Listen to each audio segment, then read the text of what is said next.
Muito bom dia, amados irmãos. Vamos dar início à nossa reunião de hoje, ouvindo a palavra de Deus. Pois quando nós nos reunimos com alguém muito importante, primeiro fala a pessoa importante. No caso, nossa reunião com Deus, primeiro fala Deus. Então vamos ouvir a palavra de Deus. Vamos ler na primeira carta aos Coríntios, o capítulo de número 4, os versos 14 a 21. Nos diz assim a palavra do Senhor: Não vos escrevo estas coisas para vos envergonhar, pelo contrário, para vos admoestar como a filhos meus amados. Porque ainda que tivesseis milhares de preceptores em Cristo, não teríeis, contudo, muitos pais. Pois eu, pelo Evangelho, vos gerei em Cristo Jesus. Admoesto-vos, portanto, a que sejais meus imitadores. Por esta causa vos mandei Timóteo, que é meu filho amado e fiel no Senhor, o qual vos lembrará os meus caminhos em Cristo Jesus, como por toda parte ensino em cada igreja. Alguns se ensoberbeceram, como se eu não tivesse de ir ter convosco. Mas em breve irei visitar-vos, se o Senhor quiser. E então conhecerei não a palavra, mas o poder dos ensoberbecidos. Porque o reino de Deus consiste não em palavra, mas em poder. Que preferis? Irei a vós outros com vara ou com amor e espírito de mansidão? Assim temos lido a palavra de Deus na primeira carta aos Coríntios, capítulo 4, os versos 14 a 21. Oramos para que o Senhor inscreva a sua palavra em nosso coração, para que contra ele não pequemos. Vamos, neste instante, confessar os nossos pecados.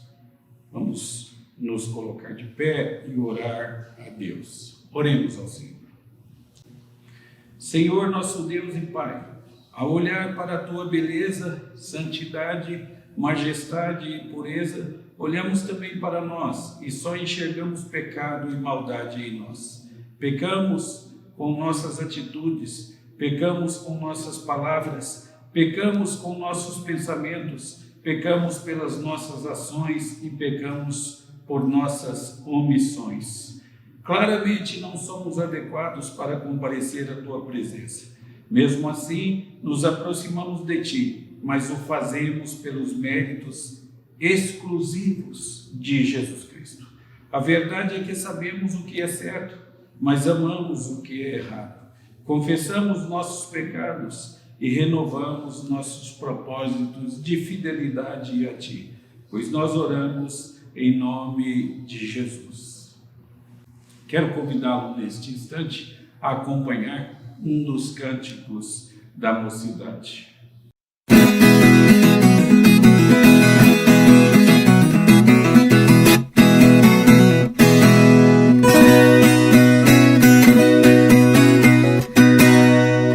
Nos anos 1500, já passado muito tempo pensando em sua fé, um homem na Alemanha que não fazia barganha nos mostrou como é que é.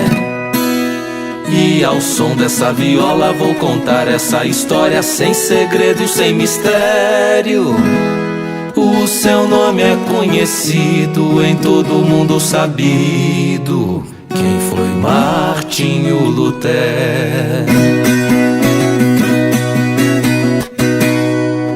Na frente da sua igreja, depois de muita peleja, colocou as suas teses.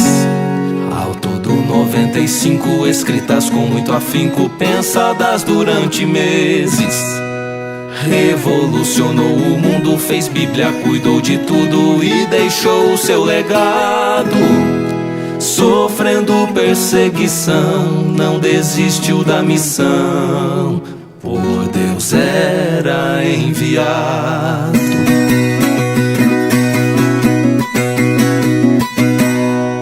5 pontos vou dizer dizer pra você já entender como pensa o reformado.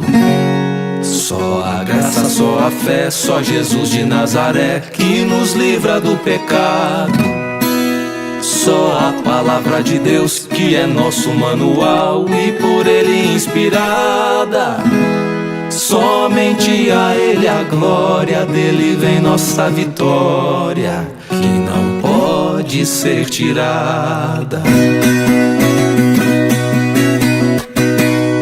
Jesus é o nosso norte, o nosso castelo forte, a razão de todo ser. Pela sua morte triste, lágrimas não mais existem, dele vem todo vencer. E em todo transe agudo, Deus é o nosso escudo, nosso amparo e fortaleza. Nossa força nada faz, mas Deus socorro nos traz. Ele é nossa certeza.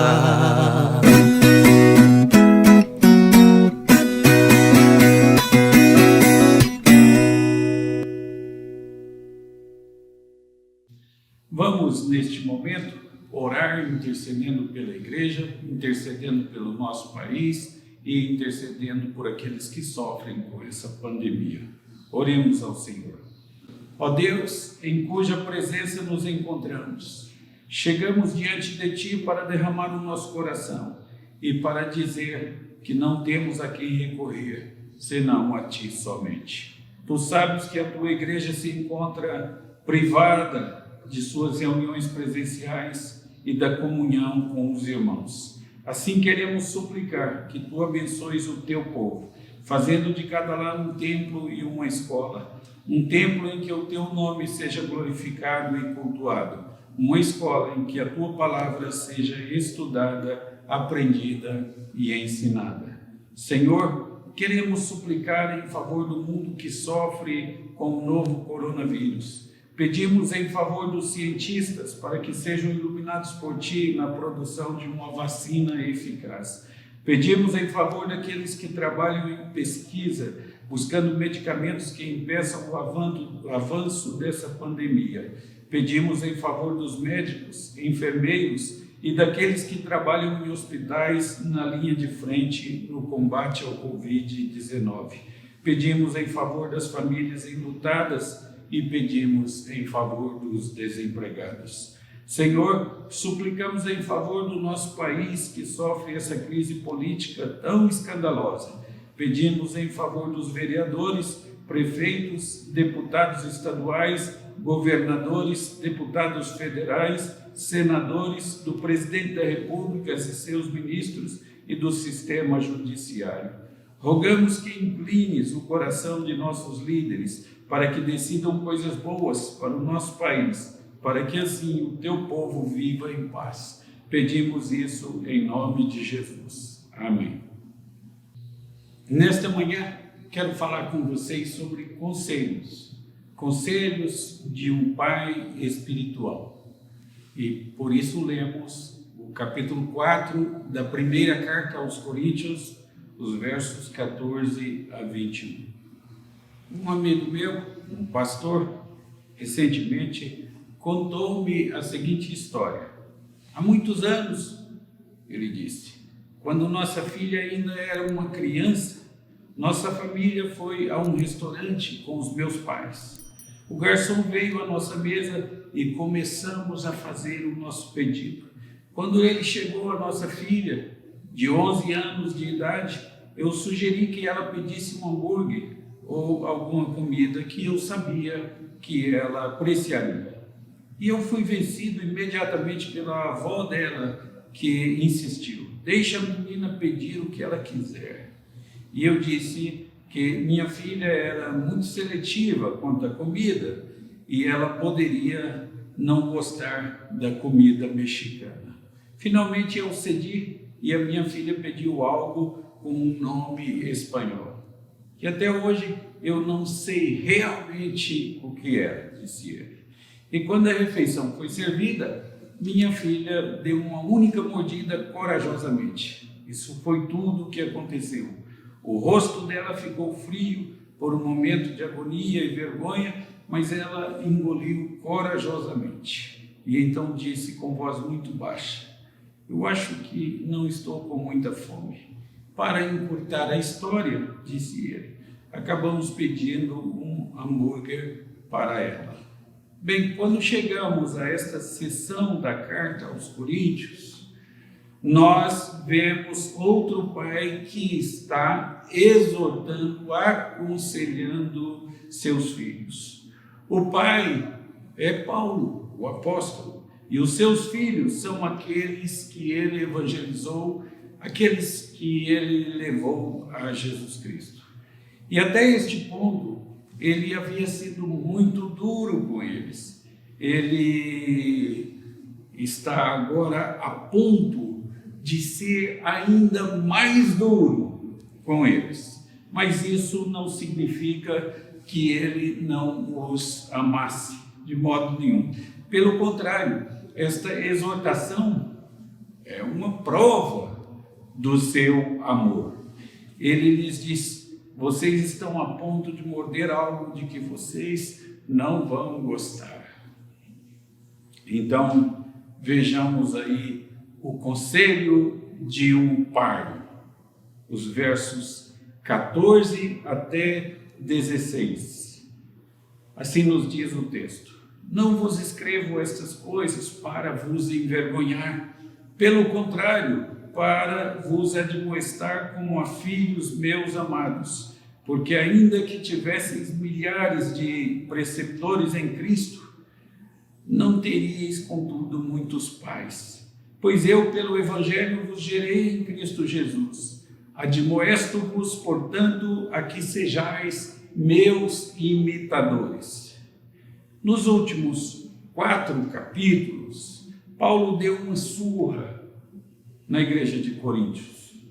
E se você teve um pai parecido, pelo menos com o meu pai, então você sabe o que significa isso.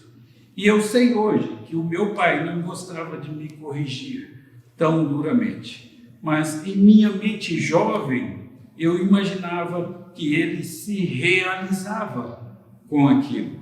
Os coríntios podem ter começado a sentir algo bem parecido com isso. E por causa disso, Paulo para a surra verbal para dizer que isso é para o bem deles. É porque ele os amava. Então, mostra aí o texto qual é o propósito desses conselhos. No verso 14, não vos escrevo estas coisas para vos envergonhar. Pelo contrário, para vos admoestar como a filhos meus amados. Paulo não tinha nenhum prazer ao dizer essas coisas aos coríntios. Ele não esfregava as mãos e dizia assim: espera até que eu ponha minhas mãos neles. Não, ele não fazia isso. Paulo também não queria envergonhá-los. Certamente as coisas que disse a eles envergonhariam. Certamente as coisas que ele disse envergonhavam. Mas este não era o propósito dele. Ao invés disso, o seu propósito era admoestá-los como a filhos amados, aconselhá-los como a filhos amados. O seu propósito é adverti-los de que estão entrando em uma fria, estão entrando em um caminho errado, estão escolhendo atalhos ruins. Ora, se atalho fosse bom, não era atalho, era a estrada principal. Então, desvios não são bons. Há uma lição aqui para nós hoje. Há muitas ordens e há muitas exortações dadas a nós por Deus. E é importante perceber que isso foi dado a nós para o nosso próprio bem. Deus não é um desmancha-prazeres cósmico que está fora do mundo e se diverte com o que acontece aqui. Não é. O que são as leis de Deus? As leis de Deus são os melhores conselhos de um pai sábio para um filho amado, para que este filho seja bem-sucedido. Paulo quer proteger aqui a cidade de Corinto, como Deus sempre quis proteger o seu povo, para que não se ferissem.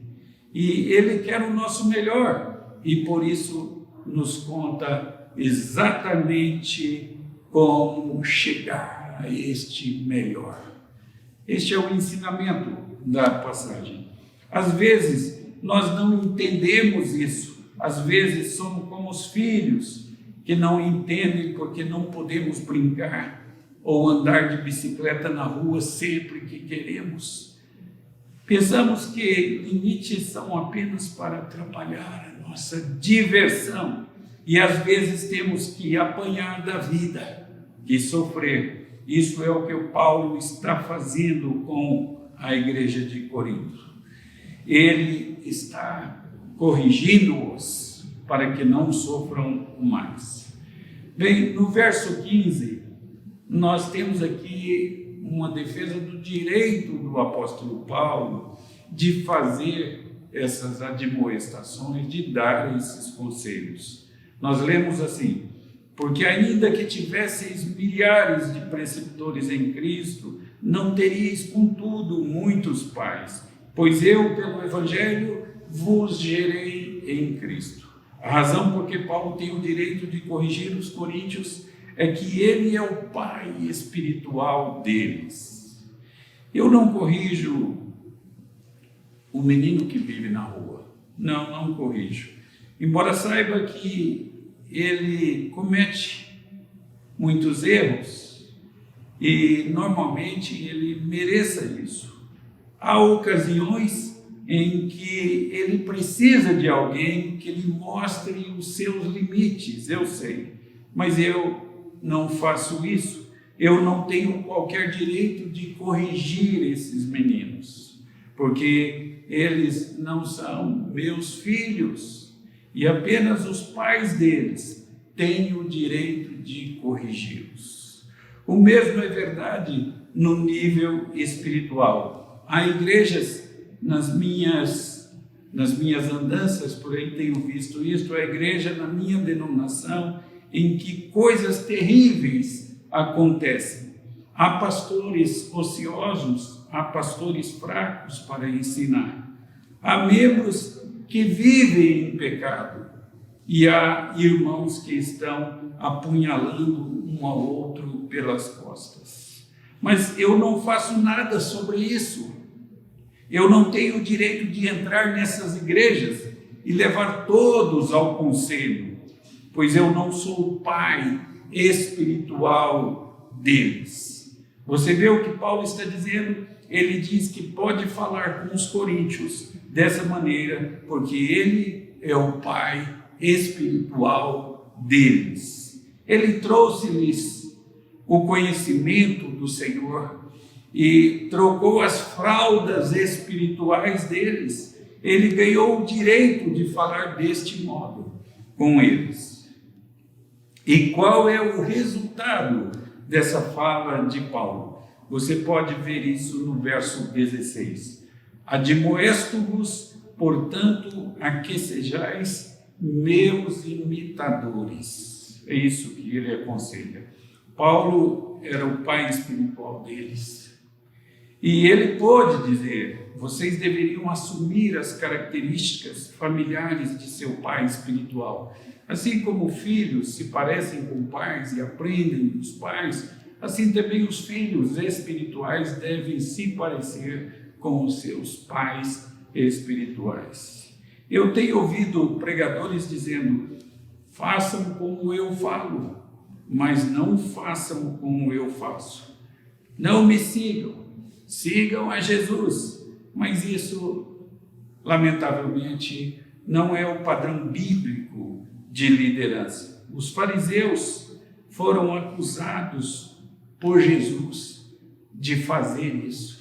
Você já percebeu isso nos evangelhos?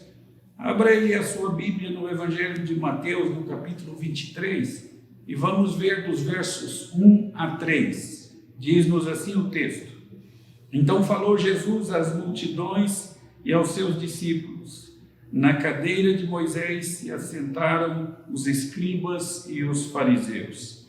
Fazei e guardai, pois, tudo quanto eles vos disserem, porém não os imiteis nas suas obras, porque dizem e não fazem. Os escribas e os fariseus tinham toda a doutrina deles em ordem, tudo em caixinhas, muito arrumadinho. Eles criam no sobrenatural, conheciam a profecia bíblica, podiam citar a lei de cor e tinham um grande corpo doutrinário na cabeça. Havia um problema só: eles não tinham um tipo de vida que merecesse ser imitado. Que coisa triste e terrível. Paulo diz que se você o imitar, você não vai se dar mal de jeito nenhum. Como ele pode dizer isso? Não é este um caso de vaidade escancarada? Pedir para que as pessoas o imitem? Não, Paulo podia dizer isso, porque ele era imitador de Jesus Cristo. Seguir Paulo era seguir alguém que era seguidor de Jesus Cristo. Isso não significa que Paulo queria que as pessoas colocassem em um pedestal e que fosse adorado. Isso significa sim é que Paulo era um exemplo de como um crente deve viver. Isso que ele era. Você pode dizer isso? Você pode dizer às pessoas: se vocês viverem como eu vivo, então vocês viverão uma vida cristã vitoriosa. Se você não pode dizer isso assim, então algo está errado em sua vida que precisa ser corrigido, precisa ser mudado. Neste momento, você poderia ser tentado a dizer o seguinte: mas nós não podemos ser como Paulo. Ninguém poderia viver naquele tipo de padrão. Você, então, estaria errado. Paulo decide enviar aos coríntios um homem que fazia exatamente isso. Ele é um discípulo de Paulo e ele era um homem que imitava o apóstolo Paulo. O nome dele era Timóteo. Timóteo. Você vê isso no verso 17. Então nós temos aí o exemplo de pai. Ele diz assim: por esta causa vos mandei Timóteo, que é meu filho amado e fiel no Senhor, o qual vos lembrará os meus caminhos em Cristo Jesus, como por toda parte ensino em cada igreja. Paulo envia Timóteo a Corinto para ser um exemplo vivo do que os crentes de Corinto deveriam ser. Veja que Paulo não diz que Timóteo se tornará um pastor da igreja de Corinto. Ele não é designado para ocupar o lugar de presbítero, ou de bispo, ou de supervisor. Não podemos dizer nem mesmo que Timóteo daria uma série de estudos bíblicos lá. Timóteo devia fazer uma única coisa: ele deveria ser alguém que os fizesse lembrar. Ele devia ser um exemplo na vida de como os coríntios deviam viver. E quando eles olhassem para Timóteo e o modo que ele vivia, eles teriam assim lembranças de Paulo e o seu modo de vida. Não é o modo de vida de Paulo um fim em si próprio, mas o modo de vida de Paulo era um modo de vida de Cristo. O exemplo de Timóteo reflete Paulo, cujo exemplo reflete Jesus Cristo. Timóteo vivendo como Paulo, que vivia como Cristo. Bem, então nós temos aqui uma reprovação que Paulo faz, uma reprovação de pai. nos versos 18 a 21. Nos diz assim o texto: alguns se ensoberbeceram, como se eu não tivesse de ir ter convosco. Mas em breve irei visitar-vos, se o Senhor quiser, e então conhecerei não a palavra, mas o poder dos ensoberbecidos. Porque o reino de Deus consiste não em palavra, mas em poder. Que preferis? Irei a vós outros com vara ou com amor e espírito de mansidão? Há coisas que um pai tem que disciplinar, tem que corrigir. Está escrito na descrição de sua função que ele tem que exercer a disciplina sobre a sua casa. Às vezes isso significa corrigir, e às vezes significa desagradar a um filho momentaneamente, para que este filho seja feliz mais tarde. Você sabe o que acontece a uma criança que não tem limites claros? Ela se ensoberbece. Ela pensa que pode fazer tudo o que quiser, que não será nunca corrigida. Isso é o que tinha acontecido em Corinto. Limites são coisas muito importantes. Um rio possui limites e por isso ele é um rio. Se ele não tivesse limites, a água se espalharia e seria tudo um brejo. Um rio é um rio porque ele tem limites. Seus filhos só serão bem-sucedidos se você puser limites para a vida deles. Havia uma soberba de ausência. Paulo diz: alguns se ensoberbeceram, como se eu não tivesse de ir ter convosco. Verso 18. Os coríntios tinham começado a pensar que estavam livres de qualquer reprovação. Eles pensavam que tinham crescido e presumiram que Paulo ficaria intimidado pela situação deles. Já imaginaram isso? Eles podiam estudar a Bíblia sozinhos. Eles podiam escolher o líder espiritual favorito deles e podiam ignorar aqueles com quem não se preocupavam. Eles não precisavam de Paulo ou de qualquer um que lhes dissesse como deviam viver. Paulo diz: vejam só, vocês não pensam que irei, mas eu irei um dia desses. E então, cabeças vão rolar. É isso que Paulo diz. Há uma aplicação aqui para nós.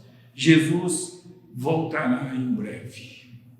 E você pode pensar que ele tenha coisas mais importantes para fazer, mas você não foi negligenciado de modo algum. Ele sabe tudo o que você faz e vai voltar para nos ajudar. Para aqueles que são fiéis, este será um tempo de alegria, quando serão galardoados. E para aqueles que não se preocuparam, será um tempo de julgamento. A mensagem é a mesma para todos. Preparem-se. Irmãos, Paulo está corrigindo aqui e aconselhando com amor para que essas pessoas não venham a sofrer grandes consequências. Ora, se nós sabemos que em determinada estrada houve uma ponte que caiu e então nós presenciamos um dos nossos irmãos indo tomar aquela mesma estrada sem saber que a ponte caiu, não é nosso dever avisá-lo? É dever dos pais corrigir os seus filhos para que eles não venham a colher os frutos amargos de seus erros. As leis, os limites, são os melhores conselhos de um pai amado, um pai sábio para o seu filho amado, para que ele seja bem-sucedido. Guardem isso. Leis são os melhores conselhos de um pai sábio aos seus filhos amados, para que eles sejam bem-sucedidos. Deus assim nos abençoe. Amém. Em resposta ao que estudamos na palavra de Deus, vamos orar ao Senhor. Senhor, nosso Deus e nosso Pai, louvamos o Teu nome pela Tua palavra. Ela nos ensina a orar pelos motivos corretos. Ajuda-nos a lê-la, ajuda-nos a compreendê-la e, compreendendo-a, colocá-la em prática em nossa vida. Queremos orar na direção correta, pelos motivos corretos e com confiança. Queremos ser filhos melhores, queremos amar o próximo e queremos Te amar acima de todas as coisas. Queremos, Senhor, ter paz com todos os povos. Queremos ser um verdadeiro templo, onde os homens venham buscar a Deus. Queremos desempenhar nosso ministério, desenvolver nossos dons para que sejamos úteis no Teu reino. Queremos caminhar de forma diferente, ver a luz, ser compassivos, agir como Cristo, viver sem presunção, exibir uma natureza renovada. E queremos usar aquilo que foi criado para nós. Queremos não apenas saber o que é certo, queremos também fazer o que é certo. Pedimos isso em nome de Jesus. Amém. Vamos neste momento acompanhar mais um dos cânticos da mocidade.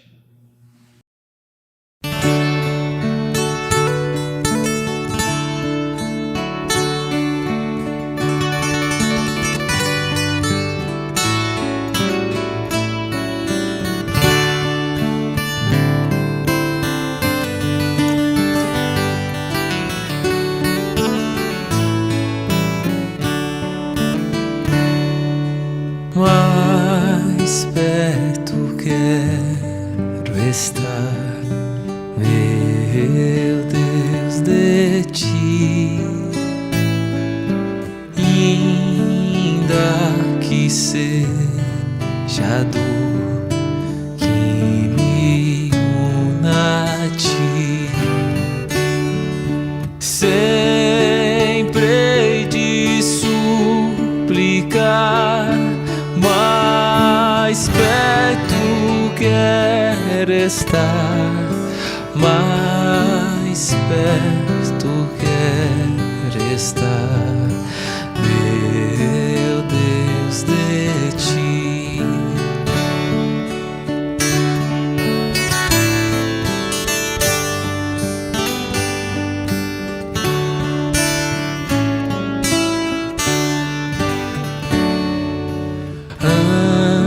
Andando triste aqui na solidão, paz e descanso a mim Teus braços dão. Nas trevas vou sonhar, mais perto quero estar, mais perto quero estar, meu Deus, de Ti.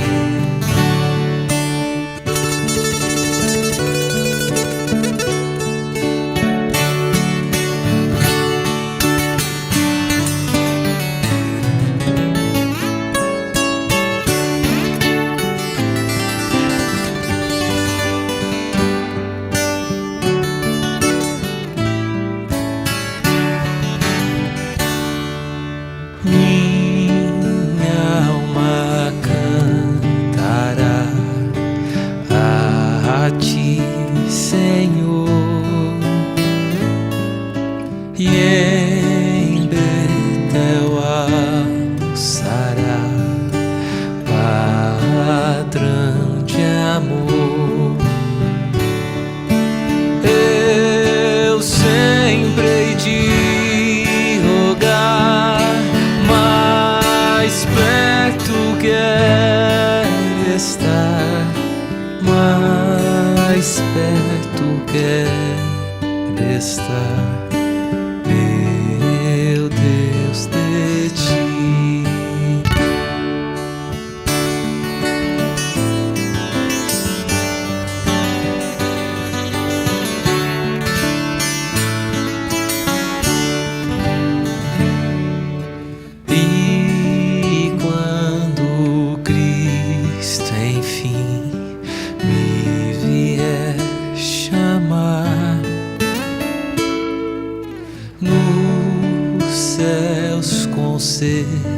serafins irei morar.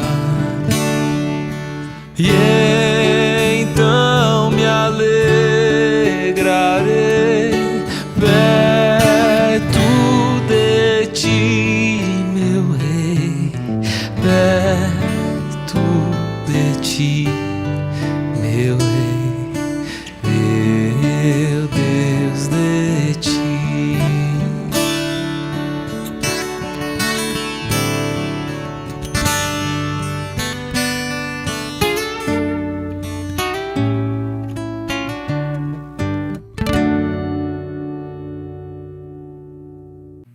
Recebei a bênção. Que a graça de nosso Senhor Jesus Cristo, o amor de Deus, o nosso Pai, o poder, a comunhão, a consolação e os ensinos do Espírito Santo estejam com vocês e com todo o povo de Deus espalhado pela face da terra, hoje e pelos séculos dos séculos. Amém.